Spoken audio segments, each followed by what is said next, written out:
পরিমাপের ত্রুটি ও নির্ভুলতা, এরর অ্যান্ড অ্যাকিউরেসি।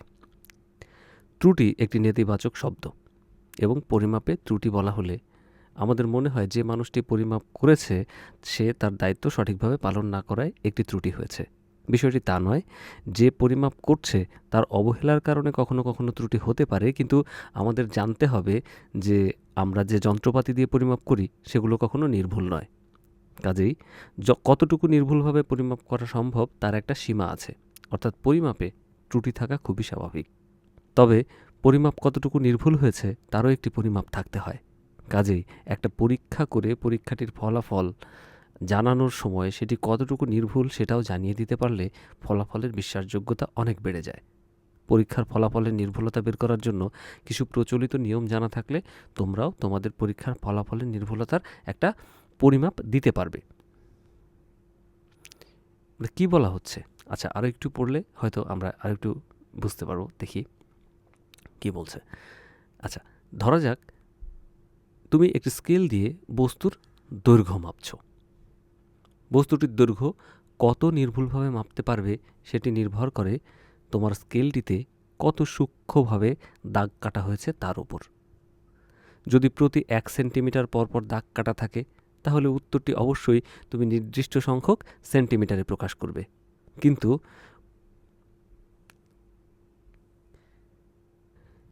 কিন্তু বস্তুর প্রকৃত দৈর্ঘ্যটি যে হুবহু সেই সংখ্যক সেন্টিমিটার ছিল তা কিন্তু নয়, সেটি সম্ভবত এর কাছাকাছি ছিল। কাজেই তোমার মাপা দৈর্ঘ্যটির ভেতর একটু অনিশ্চয়তা থাকা সম্ভব। সে কারণে প্রচলিত নিয়মে আমরা প্রকৃত উত্তরের সাথে সেই অনিশ্চয়তাটুকু যোগ করে দিই। অর্থাৎ আমরা যদি দেখি দৈর্ঘ্যটি 4-এর কাছাকাছি তাহলে আমরা বলবো বস্তুটির দৈর্ঘ্য 4 ± 0.05 4 ± 0.05 সেন্টিমিটার। অর্থাৎ বস্তুটির দৈর্ঘ্য 3.5 সেন্টিমিটার থেকে 4.5 সেন্টিমিটারের ভেতরে যে কোনো মান হতে পারে। তো এখানে যেটি বলেছে সেটি হচ্ছে, আমরা যদি বলি যে আচ্ছা, যদি আমার কাছে একটা স্কেল থাকে, সেই স্কেলটাতে এরকম দাগ কাটা আছে 0 সেন্টিমিটার, 1 সেন্টিমিটার, 2 সেন্টিমিটার। এটা একটা সেন্টিমিটার স্কেল। কিন্তু আমরা সাধারণত কি দেখি, সেন্টিমিটার স্কেলগুলোতে এরকম এত দূরে দাগ কাটা থাকে না, এর ভেতরে আরও ক্ষুদ্র ক্ষুদ্র কতগুলো ভাগ করা থাকে, তাই তো? কিন্তু এই ভাগগুলো যদি না থাকে, আমি একটা বস্তুর দৈর্ঘ্য পরিমাপ করতে গেলাম, বস্তুটা এখানে এসে থেমে গেল। এখন যদি দাগ কাটা থাকে তাহলে আমরা বলতে পারবো 1 2 3 4 মিলিমিটারের কাছাকাছি এসছে।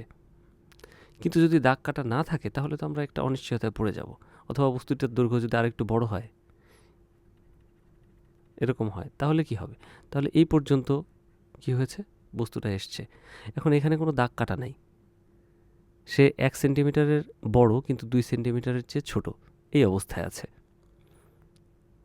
এই ক্ষেত্রে আমরা কিভাবে প্রকাশ করব সেটা এখানে বলছে। যদি স্কেলে সেন্টিমিটারের চেয়ে কম দাগ কাটা না থাকে তাহলে আমার কি হবে, যে ভুলটুকু হবে, অর্থাৎ এই যে অতিরিক্ত দৈর্ঘ্যটুকু আছে, তো আমরা কি হচ্ছে যে 1-এর চেয়ে একটু বেশি হয়েছে, তাই আমরা বললাম কি 1 ± 0.5 সেন্টিমিটার। কেন বলছে এটা আমরা বলবো আস্তে আস্তে। এই বইয়ে যতটুকু লেখা আছে ততটুকু আমরা একটু দেখি, তারপরে আমরা যখন নবম দশম শ্রেণীর জন্য সিরিজ লেকচারটা আপলোড করব তখন ওখানে আরও বিস্তারিত থাকবে। স্টেপ বাই স্টেপ অনেকগুলো জিনিস আমরা বোঝানোর চেষ্টা করব, যেটা মানে প্রয়োজন। তো আচ্ছা, আমরা আর একটু সামনে আগাই। তো এখানে একটা উদাহরণ দিয়েছে, উদাহরণ হয়েছে একটা চিত্র দিয়েছে, চিত্রটিতে দেখানো বস্তুটির দৈর্ঘ্য কত। এখানে আমরা কিচ্ছু পড়ার দরকার নেই, না পড়ে আগে চিত্র দেখতে বলেছে, আমরা চিত্র দেখি, চিত্র দেখে আমরা বলার চেষ্টা করি। দেখা যাচ্ছে এখানে যে এই হলুদ বস্তুটা, প্রায় হলুদ রঙের বস্তুটা, এইটা কোথায় এসে থেমেছে, এইখানে, এটার কাছাকাছি। অর্থাৎ এই দাগের সাথে যদি মিলতো তাহলে আমরা বলতাম এত সেন্টিমিটার বা এত মিলিমিটার। যেহেতু এটা সেন্টিমিটার স্কেল, তার মানে এই যে ক্ষুদ্র দাগগুলো কাটা রয়েছে এগুলো হচ্ছে মিলিমিটারে। অর্থাৎ একটা ক্ষুদ্র ঘর, এই ঘরগুলো একটা ঘরের দৈর্ঘ্য হচ্ছে 1 মিলিমিটার। 1 মিলিমিটার, তাহলে এরকম কয়টা ঘর? আমরা জানি যে লম্বা দাগটা 5, 6, 7 ঘর। 7 ঘরের কাছাকাছি মিলেছে। একটু ছোট আছে দেখা যাচ্ছে, আমরা বুঝতে পারছি যে একটু ছোট। আচ্ছা, তো একটু ছোটকে আমরা ধরলাম, তারপর আমরা কি বললাম? এটা 7 মিলিমিটার। এখন আমরা দেখি বইয়ের উত্তরে কি বলেছে। উত্তর বলছে, যেহেতু এটা উদাহরণ, বস্তুটির দৈর্ঘ্য 7 ± 0.5 মিলিমিটার। অর্থাৎ আমাদেরকে একটু আগে যেটা বলেছে যে কোনো বস্তুর দৈর্ঘ্য মাপার পরে আমরা একটা স্কেলে সর্বনিম্ন যে দাগটা কাটা থাকে, অর্থাৎ সর্বনিম্ন যে দৈর্ঘ্য আমরা মাপতে পারি সেটা হচ্ছে কত? এই স্কেলে সর্বনিম্ন দাগ কাটা আছে 1 সেন্টিমিটার। তার মানে হচ্ছে আমরা 1 সেন্টিমিটার পর্যন্ত দৈর্ঘ্য এই স্কেল দিয়ে মাপতে পারবো। তাহলে যদি এই স্কেলে আমরা কি করতে পারছি? 1 মিলিমিটার দৈর্ঘ্য মাপতে পারছি সর্বনিম্ন। এইবার আমরা কি করব? এখানে যে মানটা কাছাকাছি সেই মানটা লেখার পরে ±05 লিখে দেব। এটা কেন লিখছি সেটা দেখি বলেছে কিনা। এটা আমরা লিখি। আচ্ছা, লিখলে কি হয় না হয় সেই সমস্ত জিনিস কতটুকু বলেছে আমরা দেখি। যে অর্থাৎ বস্তুটির দৈর্ঘ্য 6.5 মিলিমিটার থেকে 7.5 মিলিমিটারের ভেতরের যে কোনো মান হতে পারে। তাহলে আমার বস্তুর দৈর্ঘ্যটা আমি দেখতে পাচ্ছি যে এখানে কোথাও এতটুকু এই জায়গায় হবে, অর্থাৎ এটা হচ্ছে 7। তাহলে 7 মিলিমিটার থেকে একটু ছোট, মানে 7 মিলিমিটারের কাছাকাছি। কিন্তু আমরা কি বললাম? যে বস্তুটির দৈর্ঘ্য 6.5 মিলিমিটার থেকে 7.5 মিলিমিটারের ভেতরের যে কোনো মান হতে পারে। তাহলে কোন জায়গা থেকে কোন জায়গা পর্যন্ত বলল? যে 6.5, অর্থাৎ এটা হচ্ছে 6। যেহেতু সুনিশ্চিতভাবেই এই 6কে অতিক্রম করে গিয়েছে, তার মানে 6-এর কথা বলেনি, বলেছে ঠিক মাঝামাঝির কথা, অর্থাৎ এইখান থেকে এই পর্যন্ত যে কোনো মান কম বেশি হতে পারে। কিন্তু আমার যে স্কেলটা আমি দেখতেই পাচ্ছি যে 7 থেকে কিছুটা কম, একেবারে যে 0.5 কমে গিয়েছে এরকম না, কিন্তু তারপর আমরা লিখছি কি -0.5, আবার বেড়ে গিয়েছে এরকমও না। যদি এরকম হতো যে আমরা বস্তুর দৈর্ঘ্যটাকে আরেকটু বাড়াই, যদি এখানে আসতো বস্তুটা, যদি আরেকটু বড় হতো, অর্থাৎ এখানে এসে শেষ হতো, অর্থাৎ 7 থেকে একটু বড় হতো, 7 থেকে একটু বড় হতো, আমি ধরে নিচ্ছি যে এটার দৈর্ঘ্য আসলে 7.1। তাহলে আমরা কি লিখতাম? আমরা লিখতাম 7 ± 0.5 মিলিমিটার। সেই একই জিনিস লিখতাম, কারণ 7-এর কাছাকাছি যে কোনো মানের জন্য আমরা কি করব? সেই 7কে লিখব, যেটার কাছাকাছি সেটা লিখব, সেটার সাথে ±0.5 যোগ করে দিব।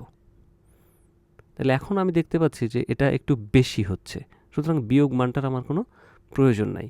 কিন্তু তারপরও যদি আমরা আসলে নিশ্চিত না হতে পারি যে এটা আসলে ডান দিকে গিয়েছে নাকি বাম দিকে গিয়েছে, এত সূক্ষ্মভাবে যেহেতু আমরা মাপতে পারছি না, তাই বাম দিকে কিছুটা এবং ডান দিকে কিছুটা অনিশ্চয়তা ধরে রাখলাম। অনিশ্চয়তা বলতে হচ্ছে মানে এটা আসলে আমি পরিমাপ করেছি 7, হ্যাঁ, হতে পারে এটার প্রকৃত মান 6.9, অর্থাৎ এখানে কোনো মান, অথবা হতে পারে এটা 7.1 বা 7.2 অথবা 6.8, যে কোনো কিছু হতে পারে। তো যেহেতু আমি নিশ্চিত না, সেহেতু এই 7.1 বা 7.2 যেহেতু আমাকে ভুলটা বলতেই হবে, সেহেতু আমি একটু বড় করে ভুলটা বলি, যাতে আমরা নিশ্চিত থাকতে পারি যে এই যে মানটা আমরা বললাম এই মানের ভেতরে খুব বেশি ত্রুটি নাই। হ্যাঁ, অর্থাৎ আমি যদি বলি এই মানটা হচ্ছে 7 থেকে যদি আমি বিয়োগ করি, তাহলে এটা আমার সর্বনিম্ন মান পাচ্ছি হচ্ছে 6.5। আমি যদি 6.5 নিয়ে কাজ করি, 6.5 নিয়ে কাজ করি, তাহলে আমার এই মানের মধ্যে কোনো ভুল থাকার সম্ভাবনা একেবারেই নাই। আমি মোটামুটি নিশ্চিত হয়ে নিতে পারি। হ্যাঁ, নিশ্চিত হয়ে নিতে পারি। আচ্ছা, এইবার আমরা সর্বনিম্ন ভুল এবং সর্বোচ্চ ভুলের কথাটা বলে দিচ্ছি। যদি আমি বেশি সেফ সাইডে থাকতে চাই তখন আমরা কাজের জন্য কি করব, সর্বনিম্ন ভুলটা নিয়ে কাজ করব। কিন্তু যখন আমরা এররটা প্রকাশ করব তখন অবশ্যই সর্বোচ্চ এররটা বলে দিব। এবার দেখি কেন কি করছি এটা। যদি মনে হয় যে না এটা মানে আমি যে কথাগুলো বলছি সেগুলো পরিষ্কার হচ্ছে না, সেগুলো হবে পরিষ্কার হবে। আমরা যে বললাম আমাদের ওই সেকশনগুলো একটু ফলো করলে ওখান থেকে আপনারা এখানকার যে বিষয়গুলো আছে একদম ক্লিয়ার হয়ে যাবে আশা করি। দেখা যাক কী করা যায়। তো এবারে আমরা নির্ভুলতা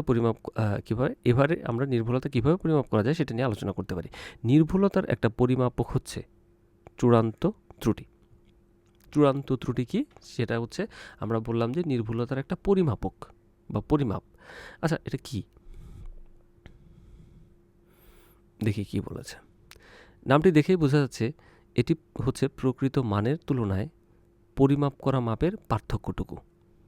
নামটি দেখে কি বোঝা যাচ্ছে চূড়ান্ত ত্রুটি? আচ্ছা, তোমরা নিশ্চয়ই বুঝতে পারছো আমরা যখন পরিমাপ করি তখন প্রকৃত মানটি আসলে জানি না। তাই চূড়ান্ত ত্রুটি হিসেবে আমরা সবচেয়ে বেশি সম্ভাব্য ত্রুটিকেই ব্যবহার করি। অর্থাৎ আমাদের আগের উদাহরণে চূড়ান্ত ত্রুটি হচ্ছে ±0.5। আমরা এটার মডুলাস নিলে এটা হচ্ছে 0.5 মিলিমিটার হচ্ছে। চূড়ান্ত ত্রুটির পর আমরা রিলেটিভ এরর বা আপেক্ষিক ত্রুটির বিষয়টি দেখতে পারি। ধরা যাক কোনো দৈর্ঘ্য মাপতে গিয়ে আমাদের ±0.5 মিলিমিটার ত্রুটি হয়। বস্তুটির দৈর্ঘ্য যদি 1 মিলিমিটার হয় তাহলে এই ত্রুটিটি খুবই গুরুতর, কিন্তু যদি দৈর্ঘ্যটি 1 মিটার হয় তাহলে পরিমাপটি যথেষ্ট নির্ভুল। এই বিষয়টুকু বোঝার জন্য আপেক্ষিক ত্রুটি বা রিলেটিভ এররের ধারণা আনা হয়েছে। আচ্ছা, কিন্তু তার আগে আমরা একটু চূড়ান্ত ত্রুটির কথা বলি। এখানে চূড়ান্ত ত্রুটি সম্পর্কে যেটা বলেছে যে আসলে আমরা প্রকৃত মানটা জানি না, কিন্তু যে কোনো একটা মানকে আমরা মেনে নিচ্ছি যে এই মানটাই হচ্ছে একটা প্রকৃত মান 7, এটাই হবে। কিন্তু তারপরও যদি আমি সুনিশ্চিত না হতে পারি তাহলে কি হচ্ছে, তাহলে আমরা সেখানে একটা ±0.5 এটা লিখে দেই। তো এই যে 7টা আমি লিখছি আমরা পরিমাপ করার পরে, এই 7টা যদি মানে আসলে এই যে আগের উদাহরণটার কথা বলছি যে এই 7টাই কি আসলে মান। আমি আসলে কি করলাম, এই যে আমার কাছে মনে হয়েছে যে এটা, আমি একটু এখানে আসি, আমার কাছে মনে হচ্ছে যে এটা 7-এর কাছাকাছি। হ্যাঁ, কারো কাছে মানে 7-এর চেয়ে একটু কম, কারো কাছে মনে হতে পারে 7-এর চেয়ে একটু বেশি, কারো কাছে মনে হতে পারে যে মানে 6.9-এর মতো, কারো কাছে মনে হতে পারে 6.8-এর মতো, কারো কাছে মনে হতে পারে 7.1-এর মতো। এখন আমরা এই যে 7টাকে নিচ্ছি সেটা হচ্ছে আসলে একটা গড় মান। আমরা যদি বাস্তব জীবনে কোনো কিছু সত্যিই পরিমাপ করতে যাই, যেমন আমরা পদার্থবিজ্ঞানে যখন সরল দোলক নিয়ে কাজ করব, সেই সরল দোলকের যে মানে দৈর্ঘ্যটা থাকে সেই দৈর্ঘ্যটা পরিমাপ করব। সেই দৈর্ঘ্যটা পরিমাপ করতে গিয়ে আমরা মিটার স্কেল ব্যবহার করব। সেই মিটার স্কেল দিয়ে যখন আমরা সরল দোলকের দৈর্ঘ্য পরিমাপ করব তখন একবার দৈর্ঘ্য পরিমাপ করে আমরা দেখব যে এটা 6.9 হচ্ছে, আরেকবার করে দেখব যে এটা 6.8 হচ্ছে, আরেকবার করে দেখব যে এটা 7.1 হচ্ছে। তাহলে এই মানগুলো বিভিন্ন সময় বিভিন্ন হবে এবং আমরা এটাকে আরও নিখুঁত করার জন্য কি করতে পারি, আমি 3-4টা মান 3-4 বার এটাকে মেপে দেখলাম, এবার আমি আরেকজন সহপাঠীকে দিয়ে এটাকে মাপাতে পারি। তাহলে দেখা যাবে কি 2-3 জন এটাকে মাপার পরে অনেকগুলো ভ্যালু পাবো আমরা। সেই সবগুলো ভ্যালু দিয়ে যদি আমরা একটা গড় মান লিখি তাহলে সেই গড় মানটাকে আমরা প্রকৃত মান ধরতে পারি।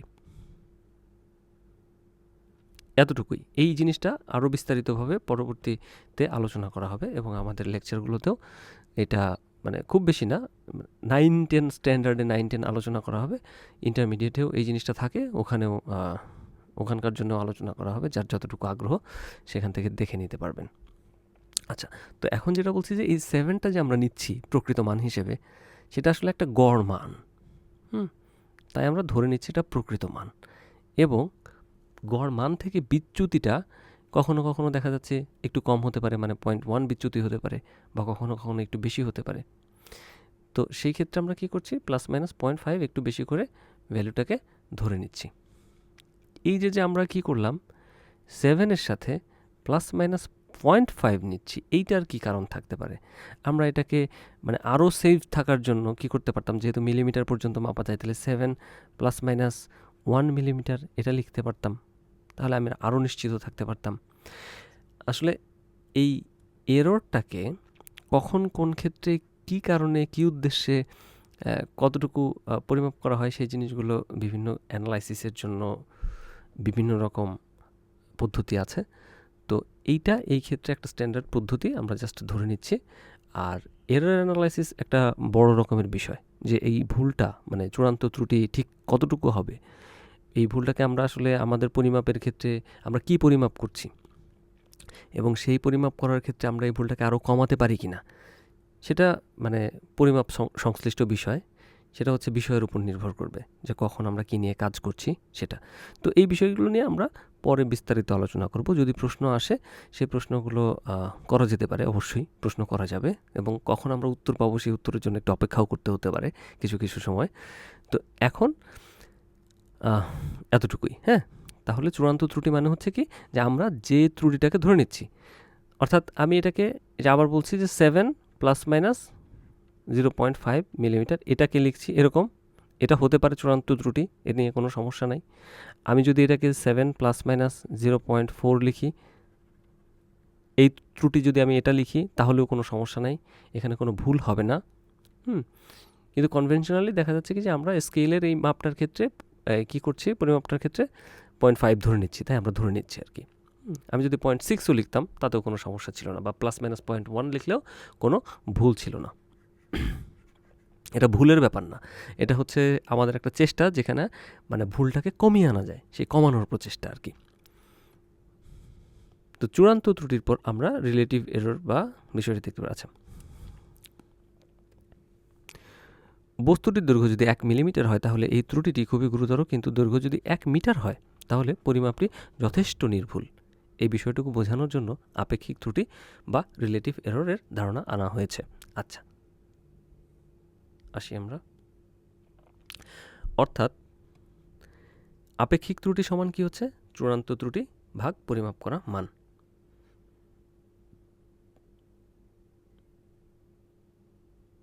অর্থাৎ আমার কাছে যে ত্রুটিটা হচ্ছে, আমরা এখানে একটা জিনিস দেখতে পাচ্ছি, যে চূড়ান্ত ত্রুটি কত, 0.5 মিলিমিটার, আর আপেক্ষিক ত্রুটি কত, 0.071 মিলিমিটার। তাহলে আপেক্ষিক ত্রুটিটা অনেক ছোট চূড়ান্ত ত্রুটির তুলনায়।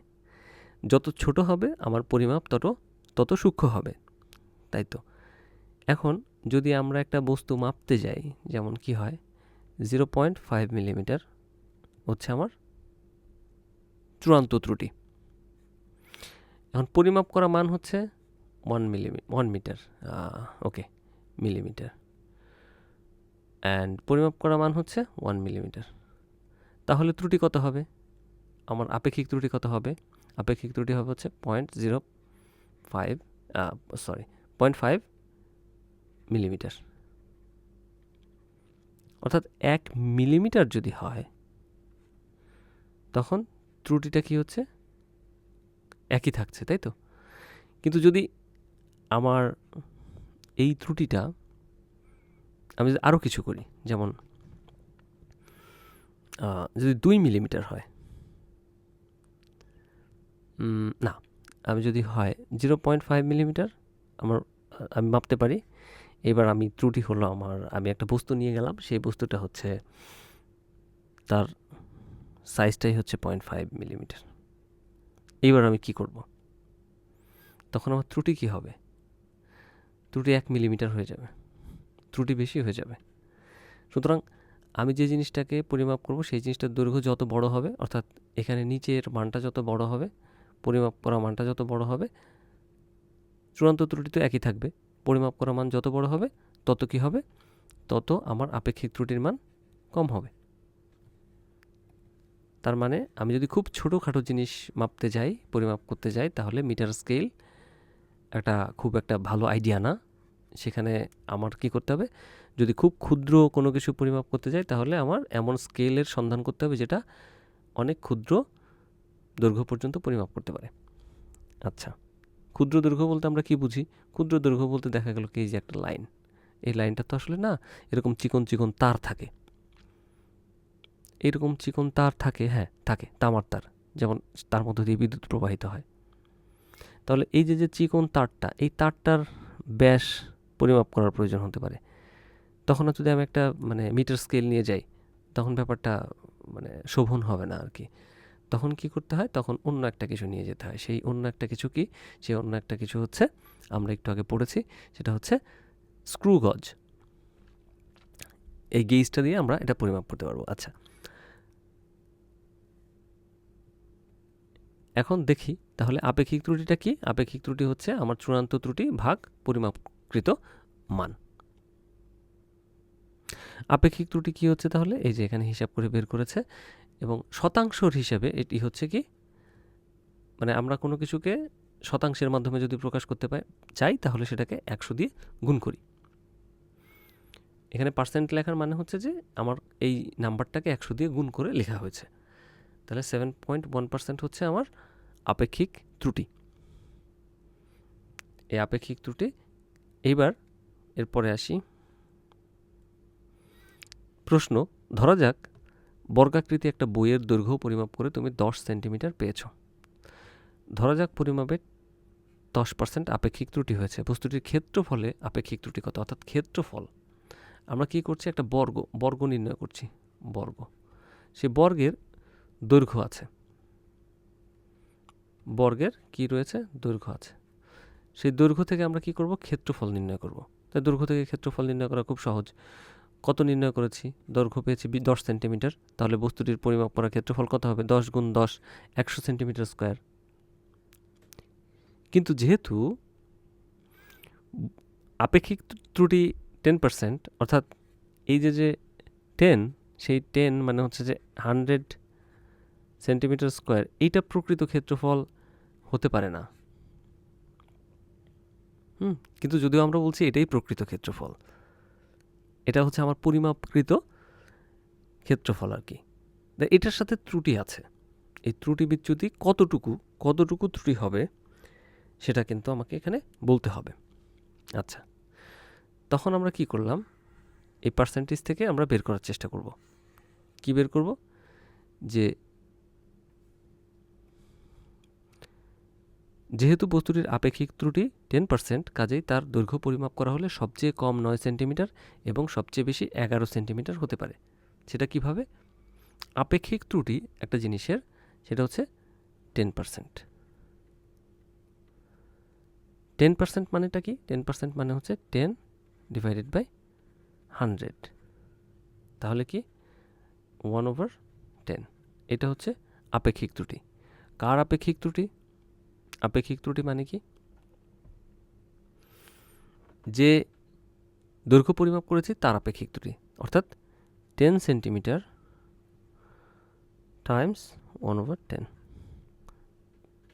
তার মানে 1 সেন্টিমিটার। তাহলে আমার ত্রুটি কত হচ্ছে, 1 সেন্টিমিটার। এই ত্রুটিটা কি, এই ত্রুটিটা হচ্ছে পরম ত্রুটি বা চূড়ান্ত ত্রুটি, এখানে যেটাকে বলা হয়েছে অ্যাবসলিউট এরর। তো চূড়ান্ত ত্রুটি কীরকম ব্যাপারটা, আমরা একটু আগে দেখেছি যে আপেক্ষিক ত্রুটি, আমরা দেখেছি একটু আগে আপেক্ষিক ত্রুটি সেটা সমান কত, চূড়ান্ত ত্রুটি ভাগ হচ্ছে ভ্যালু, প্রকৃত মান। তাহলে আমি যদি আপেক্ষিক ত্রুটিকে আমার মেইন যে ভ্যালুটা সেটাতে গুণ করে দেই, তখন আমি কি পাচ্ছি, তখন আমি পাচ্ছি চূড়ান্ত ত্রুটি। তাহলে চূড়ান্ত ত্রুটি যদি আমি জানি, তখন কি করতে পারবো, চূড়ান্ত ত্রুটি দিয়ে কি করা যায়, চূড়ান্ত ত্রুটি দিয়ে আমরা সর্বনিম্ন এবং সর্বোচ্চ মান পরিমাপ করতে পারি। অর্থাৎ আমার পরিমাপকৃত মান হচ্ছে 10 সেন্টিমিটার। এটা প্লাস মাইনাস যদি চূড়ান্ত ত্রুটির মান থাকে তখন আমরা কি বলতে পারবো, প্লাস মাইনাস যদি 1 সেন্টিমিটার হয় তখন যখন বিয়োগ করি 10 থেকে 1 বিয়োগ করি তখন কি হচ্ছে, তখন হচ্ছে 9 সেন্টিমিটার পাচ্ছি আমি। আর যখন 10 এর সাথে 1 যোগ করি তখন কি পাচ্ছি আমি, তখন পাচ্ছি 11 সেন্টিমিটার। ঠিক আছে, এভাবে আমরা পাই। তাহলে এই 9 সেন্টিমিটার 11 সেন্টিমিটার পেতে হলে আমাকে কি করতে হচ্ছে, আমাকে আপেক্ষিক ত্রুটি থেকে চূড়ান্ত ত্রুটি বের করতে হচ্ছে। আপেক্ষিক ত্রুটি থেকে আমরা কীভাবে চূড়ান্ত ত্রুটি পাচ্ছি, এত হিসাব কিতাব না করে সরাসরি আমাদের যে ফর্মুলাটা আছে সেই ফর্মুলাটা নিয়ে আমরা চিন্তা করতে পারি এখন। তাহলে যে রিলেটিভ এরর বা আপেক্ষিক ত্রুটি equal to absolute error over measured value. তাহলে কি হচ্ছে, আমার অ্যাবসোলিউট এররটা হচ্ছে কি, অ্যাবসোলিউট এররটা হচ্ছে relative error Times measured value. Measured value হচ্ছে আমি এখানে পাচ্ছি 10 অ্যান্ড রিলেটিভ এরর পাচ্ছি হচ্ছে 10%। তাহলে আমরা কি পাচ্ছি, 10 ইন্টু 10/100 উইচ ইজ 1, আর ইউনিটটা হচ্ছে সেন্টিমিটার। সো 1 সেন্টিমিটার হচ্ছে আমার অ্যাবসোলিউট এরর বা চূড়ান্ত ত্রুটি। এইটুকু। এবার সামনের দিকে যেতে পারি আমরা, যে কি হলো, যে তাহলে সর্বনিম্ন যেহেতু আমরা পরিমাপ করলাম হচ্ছে একটা বর্গের এক পাশ হচ্ছে 10 এক পাশ হচ্ছে 10, দুই পাশই সমান হবে। কিন্তু যদি ভুল থাকে তাহলে এটা কম থাকতে পারে, দুই পাশে 9 থাকতে পারে। আবার যদি একটু মানে বড়োর দিকে হয় তাহলে কি হতে পারে, 11 হতে পারে। তখন সবচেয়ে কম যেটা, সবচেয়ে কম মানটা তখন হবে 81 এবং সবচেয়ে বেশি মানটা হবে 121। কাজে চূড়ান্ত ত্রুটি কি, চূড়ান্ত ত্রুটি হচ্ছে আমাদের যে পরিমাপকৃত মান, অর্থাৎ আমরা যে বস্তুটির পরিমাপ করার ক্ষেত্রফল পেলাম সেটা থেকে কত কম বা কত বেশি হচ্ছে। তাহলে কম মানটা যখন আমরা বিয়োগ করলাম তখন পাচ্ছি হচ্ছে 19, আর যখন বেশি মানটা বিয়োগ করলাম তখন পাচ্ছি 21। তাহলে আমাদের যে 100 এটা হচ্ছে কি পরিমাপকৃত ভ্যালু, এটার সাথে প্লাস মাইনাস 19 সেন্টিমিটার স্কোয়ার এটা হইতে পারে। আবার চূড়ান্ত ত্রুটি আমরা কি করব, প্লাস মাইনাস দিয়ে লিখব। আবার এটা কি হতে পারে, 100 প্লাস মাইনাস 21 সেন্টিমিটার স্কোয়ার, এটাও হতে পারে। আমরা যে কোনো একটা লিখতে পারি। এখন ত্রুটি সেহেতু আমরা কি করব, যে সেফ সাইডে থাকার জন্য কি করব, আমরা একটু বড় ত্রুটিটাই নিচ্ছি। সবসময় বড় ত্রুটি গ্রহণ করব আমরা। আচ্ছা, এটার কারণগুলো আস্তে আস্তে এই বড় ত্রুটি কেন গ্রহণ করছি সেটা আরও ক্লিয়ার হবে আস্তে আস্তে। আচ্ছা, আপাতত আমরা গ্রহণ করছি, সেটাই হচ্ছে কথা। তাহলে 21 সেন্টিমিটার স্কোয়ার। আচ্ছা, তাহলে কাজে আপেক্ষিক ত্রুটি কি হচ্ছে, কাজে আপেক্ষিক ত্রুটি হচ্ছে 21 centimetre square over 100 centimetre square, তাহলে 21%। আমাদের যে ভ্যালুটা আমরা নিয়েছিলাম, পরিমাপ করেছিলাম, সেটি হচ্ছিল 10 সেন্টিমিটার। এখন 10 সেন্টিমিটারের সাথে আমরা কি করলাম, একটা বর্গের ক্ষেত্রফল নির্ণয় করলাম। সেই বর্গের ক্ষেত্রফল হচ্ছে 100 সেন্টিমিটার স্কোয়ার্ড।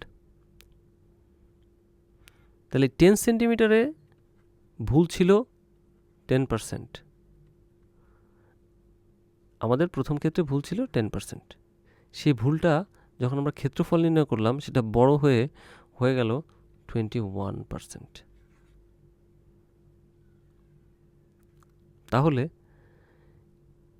আমাদের একটু হিসাব করে কাজ করতে হবে। অর্থাৎ আমাদের যে ভুলটা, সেই ভুলটা কি করে, চলাফেরা করে, যেটাকে বলে এরর প্রোপাগেশন।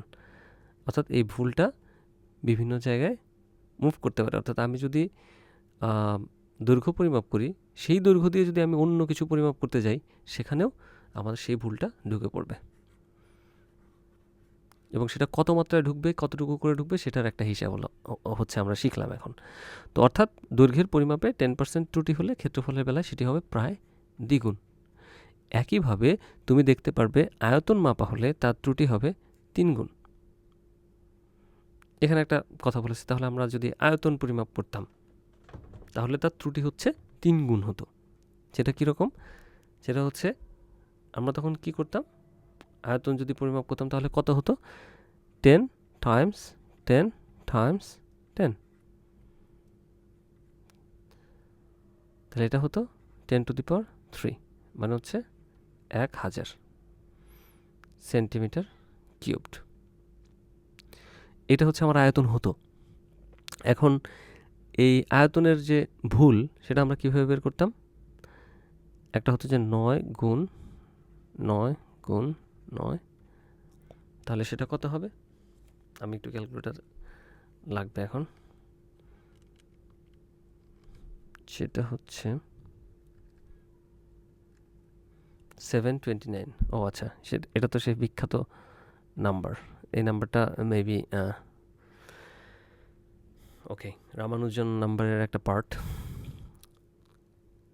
অ্যান্ড এরপরে হচ্ছে 11, ওকে, 11 কিউবড।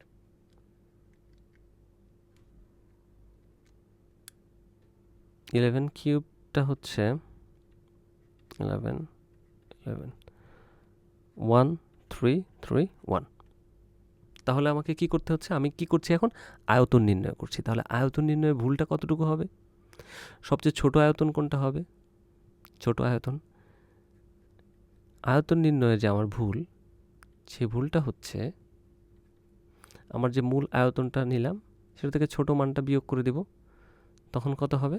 1000 থেকে 729 বিয়োগ হবে।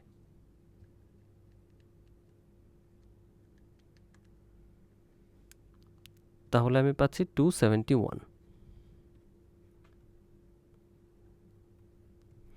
এইবার আরেকটা ভ্যালু পাবো আমি, সেটা কত হবে? এটা থেকে আমি বিয়োগ করব, তাহলে 331। আয়তন নির্ণয় করলাম। তাহলে আমরা যেহেতু দুটো ভুল পেয়েছি, দুটোর মধ্যে আমরা কোন ভুলটাকে অ্যাকসেপ্ট করব বা কোন ভুলটাকে কালেক্ট করব? এটা হচ্ছে 331 সেন্টিমিটার কিউবড। তাহলে এবার দেখা যাক যে কতটুকু হয়েছে। 331 সেন্টিমিটার কিউবড, এটা হচ্ছে আমার এরর। তাহলে যেহেতু 331 সেন্টিমিটার কিউবটা হচ্ছে আমার এরর, আমি এররটা রেখে বাকিটা মুছে দিই। যেহেতু আমরা বইয়ের লেখার মধ্যে লিখছি তাই একটু সমস্যা হতে পারে। আর আমার মেইন ভ্যালুটা কত? মেইন ভ্যালুটা হচ্ছে 1000। মেইন ভ্যালুটা হচ্ছে 1000। সো ভলিউম হচ্ছে 1000 সেন্টিমিটার কিউবড। এবার রিলেটিভ এরর, এটা তো অ্যাবসলিউট এরর বের করলাম 331। তাহলে রিলেটিভ এররটা কত হচ্ছে? রিলেটিভ এররটা হচ্ছে 331/1000। ওকে, তাহলে এইটা কত হবে? এটা হচ্ছে 0.331। এটা যদি হয় তাহলে হচ্ছে, আমি যদি এটাকে মানে পার্সেন্টেজ চিন্তা করি, তখন এটা হচ্ছে 33.1%। তাহলে দেখা যাচ্ছে কি 33.1%টা হচ্ছে 10 গুণ 3, অর্থাৎ 30-এর কাছাকাছি, 3 গুণের কাছাকাছি। যেটা বলেছিল একটু আগে যে আমার দৈর্ঘ্য পরিমাপ করতে যে ত্রুটি হয়েছিল সেটা যেহেতু ক্ষেত্রফলের ক্ষেত্রে দ্বিগুণ এবং আয়তনের ক্ষেত্রে সেটা প্রায় 3 গুণ হচ্ছে, প্রায় 3 গুণ হচ্ছে। এখন আমরা একটা কাজ করতে পারি, সেটা হচ্ছে না, আরও কিছু জিনিস আছে, সেগুলো আমরা পরে আলোচনা করব। যে আমরা যেমন প্রশ্ন করতে পারি যে এই ক্ষেত্রে যদি দুই ধরনের দুইটা রাশির দৈর্ঘ্য ভিন্ন হতো, অর্থাৎ স্কোয়ার না হয়ে এটা যদি একটা রেক্ট্যাঙ্গেল হতো, তাহলে কি হতো? তাহলেও কি এরর প্রপাগেশনটা এরকম হতো? এরিয়ার ক্ষেত্রে 10 গুণ থাকলে দ্বিগুণ হয়ে 20 গুণ বা 21 গুণ হয়ে যেত? আয়তনের ক্ষেত্রে কি এরকম হতো? এটা আমরা একটা প্রশ্ন করতে পারি এবং সেটা আমরা হিসাব করে দেখব যদি এটা বুঝতে পারি। তারপরে যে আমরা এতক্ষণ কি করছি আসলে, এই স্টেপগুলো যদি বুঝতে পারি তাহলে এর পরবর্তীতে এটা আমরা করতে পারবো। তো এটা যদি আপনারা রিভিউ করেন তখন আপনারা দেখবেন যে এখানে কতটুকু কী হচ্ছে। এইবার আসি আরেকটা প্রশ্নে। তুমি একটি বাক্স একটি রুলার দিয়ে মেপেছো যেখানে শুধু সেন্টিমিটার দিয়ে দাগ, অর্থাৎ এই যে স্কেলটা সেখানে ছোট ছোট মিলিমিটারের দাগটা থাকবে না। তুমি বাক্সটির দৈর্ঘ্য, প্রস্থ এবং উচ্চতা হিসেবে পেয়েছো 10 সেন্টিমিটার, 5 সেন্টিমিটার এবং 4 সেন্টিমিটার। তোমার মাপে কত শতাংশ ত্রুটি আছে? আচ্ছা, তোমার মাপে কত শতাংশ ত্রুটি আছে? কোন মাপে? দৈর্ঘ্যের মাপে, প্রস্থের মাপে নাকি আয়তনের মাপে? তুমি একটি বাক্স দিয়ে একটি রুলার দিয়ে মেপেছো যেখানে সেন্টিমিটার দিয়ে দাগ। তুমি বাক্সটির দৈর্ঘ্য, প্রস্থ, উচ্চতা পেয়েছো। তোমার মাপে কত শতাংশ ত্রুটি আছে? I don't understand. আচ্ছা, আমি বুঝি নাই আসলে এখানে কি বলেছে। আচ্ছা, যেহেতু উদাহরণ সেহেতু পরেরটি ক্লিয়ার হচ্ছে। আমরা যদি দৈর্ঘ্য পরিমাপের ত্রুটি জানতে চাই তাহলে 3টা দৈর্ঘ্য পরিমাপে একই রকমের ত্রুটি হবে। যদি আমি এই যে যেমন দৈর্ঘ্য পরিমাপ করেছে, একটাকে দৈর্ঘ্য বলেছে, একটাকে প্রস্থ বলেছে, একটাকে উচ্চতা বলেছে, 3টা পরিমাপ করেছে, 3টারই চূড়ান্ত ত্রুটি একই, কিন্তু আপেক্ষিক ত্রুটি কিন্তু ভিন্ন হবে। আপেক্ষিক ত্রুটি ভিন্ন হবে। সবচেয়ে বেশি ত্রুটি কোথায় হবে? উচ্চতা নির্ণয়ের ক্ষেত্রে। আচ্ছা, তো এই প্রশ্নটার ক্ষেত্রে আমরা থাকি, এখান থেকে না সরিয়ে আর ওইগুলো আরও পরে আলোচনা করা যাবে। আচ্ছা, তুমি কতটুকু পরিমাপ করলে আয়তন? মাপা আয়তন যেটা বলবো আমরা, প্রথমে কি করব? ভুল ছাড়া এই ত্রুটিগুলো বাদ দিয়ে আমরা প্রথমে দেখি কতটুকু হয়। ত্রুটিগুলো বাদ দিয়ে আয়তন পরিমাপ করলাম হচ্ছে 10, 5, 4, মানে হচ্ছে 200 ঘন সেন্টিমিটার। তার মানে হচ্ছে তোমার আয়তন পরিমাপে আসলে কত শতাংশ ত্রুটি আছে সেটা জানতে চাচ্ছে। আচ্ছা, এইবার দেখা যাক তাহলে কি হচ্ছে সম্ভাব্য সবচেয়ে ছোট আয়তন। তাহলে আমি কি করব? এখান থেকে সবচেয়ে ছোট দৈর্ঘ্যগুলো বের করে ফেলব। এখান থেকে ছোট দৈর্ঘ্য বের করব। ছোট দৈর্ঘ্য কত হবে? 10 থেকে 0.5 বিয়োগ করে দেব, কত হবে?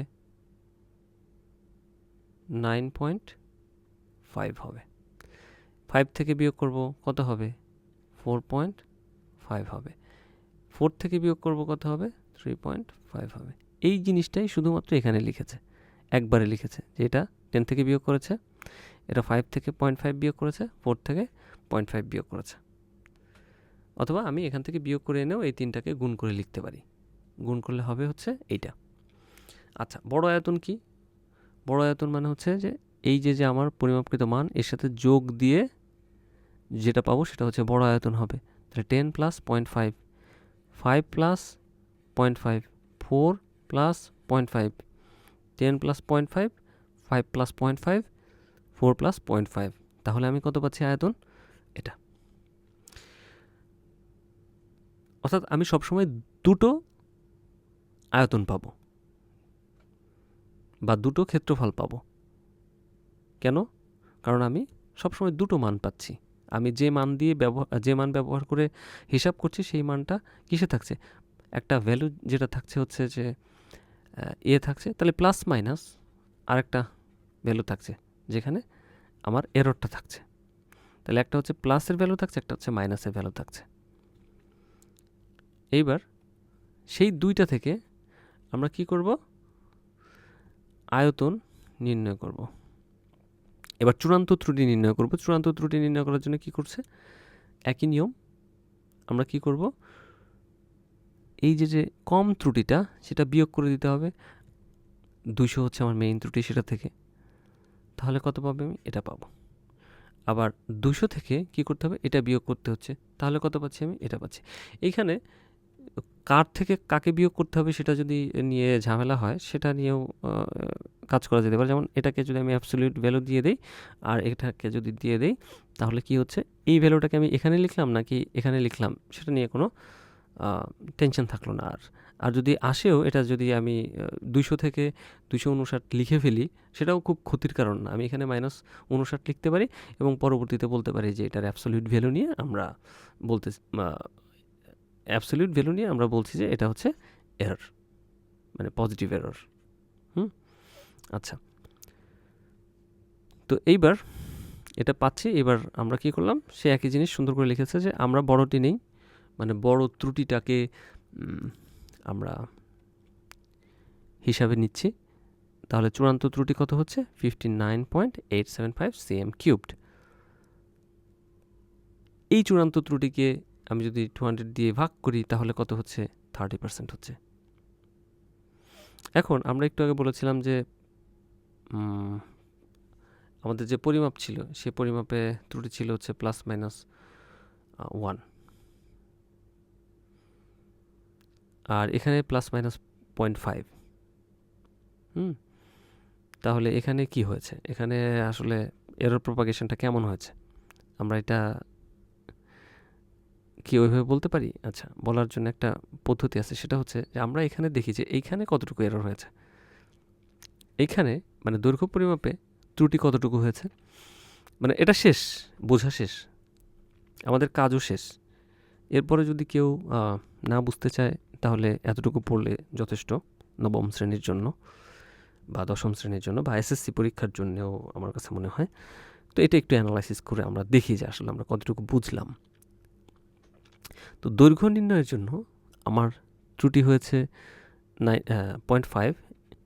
তাহলে আমি যদি এটা থেকে আপেক্ষিক ত্রুটি পেতে চাই, হ্যাঁ, তাহলে আমাকে কি করতে হবে? আপেক্ষিক ত্রুটি হবে রিলেটিভ এরর, এক্ষেত্রে হবে হচ্ছে 0.5, মানে হচ্ছে আমার চূড়ান্ত ত্রুটি ভাগ 10, এই ভ্যালুটা হবে 0.05। এই 0.05 মানে কি? মানে হচ্ছে 5%। আবার এখানে কতটুকু হচ্ছে রিলেটিভ এরর? 0.5 ওভার 0.5, এটা হচ্ছে 0.5 ওভার 5। তাহলে সেটা কত হচ্ছে?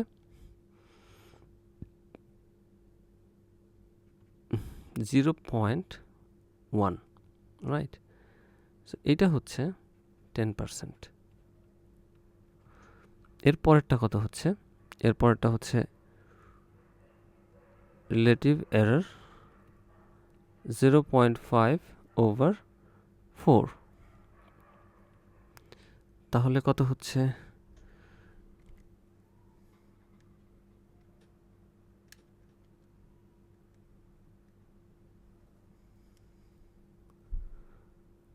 (0.125), তার মানে হচ্ছে 12.5%। তাহলে আমরা যদি যোগ করি, বোঝাই যাচ্ছে 1টা 2টা 3টা আমি যদি গুণ করি তাহলে মানে আমার যে এররটা হয়েছে, আচ্ছা আমি যোগ করে তারপর বলছি কি হয়। যোগ করি তাহলে আমরা কত পাবো? 15 + 12, তাহলে কত হচ্ছে? 27.5%। 27.5% পাচ্ছি আমি এখান থেকে। আর আমি এখানে কত পেয়েছি? এখানে পেয়েছি হচ্ছে 30%। তাহলে দেখা যাচ্ছে যে আমাদের এরর 3 গুণের কাছাকাছি হয়েছে। তো এটা আসলে কতটুকু যুক্তিসঙ্গত সিদ্ধান্ত যে আসলে এটা 3 গুণের কাছাকাছি হবে সবসময়? এটা আমরা আরও কয়েকটা প্রবলেম যদি সেট করে তারপরে নিজেরা করি তাহলে বুঝতে পারবো। সেটা নিজেরাও করা যায় কারো সাহায্য ছাড়া। যেমন একটা প্রবলেম আমি নিজে না করে কি করলাম যে 10 একটা নিলাম হচ্ছে 8, একটা নিলাম 6। এইবার আমি বললাম +-1, যাই কিছু বলতে পারি, মিটার সেন্টিমিটার যে কোনো একটা ইউনিট নিলাম। এইবার আমি এটাকে দিয়ে হিসাব করতে পারি যে তখন কি হচ্ছে। দ্বিগুণ বা 3 গুণের ওই ব্যাপারটা কীরকম হচ্ছে। তো এগুলো হচ্ছে আমাদের যখন আমরা সিরিজ লেকচারগুলোকে রেডি করে দিব, তখন আশা করছি যে এই সমস্ত জিনিস একদম খুঁটিনাটি অনেকগুলো প্র্যাকটিস একসাথে হয়ে যাবে, তখন এটা ক্লিয়ার থাকবে। তো এই ধরনের প্রশ্ন পরীক্ষায় আসবে না এই ক্লাসে। মানে একটা বিষয় অ্যানালাইসিস করার জন্য, মানে এই বিষয়টা আমি আসলে ঠিক কতটুকু আসলেই বুঝতে পেরেছি, যতটুকু কথা এই বইয়ের মধ্যে আলোচনা করা হয়েছে, সেটা বোঝার জন্য এই কয়েকটা জিনিস আমরা একটু প্র্যাকটিস করে ফেলতে পারি, নিজেরা বুঝতে পারি বা কাউকে দেখাতে পারি যে আসলে এটা হয়েছে কিনা, আমি আসলেই বুঝতে পেরেছি কিনা, যে কনসেপ্টগুলো নিয়ে এখানে আলোচনা করা হয়েছে। আচ্ছা, এরপরে এই চ্যাপ্টারটাতে অনুশীলনী রয়েছে। অনুশীলনীগুলোকে আমরা সলভ করব না।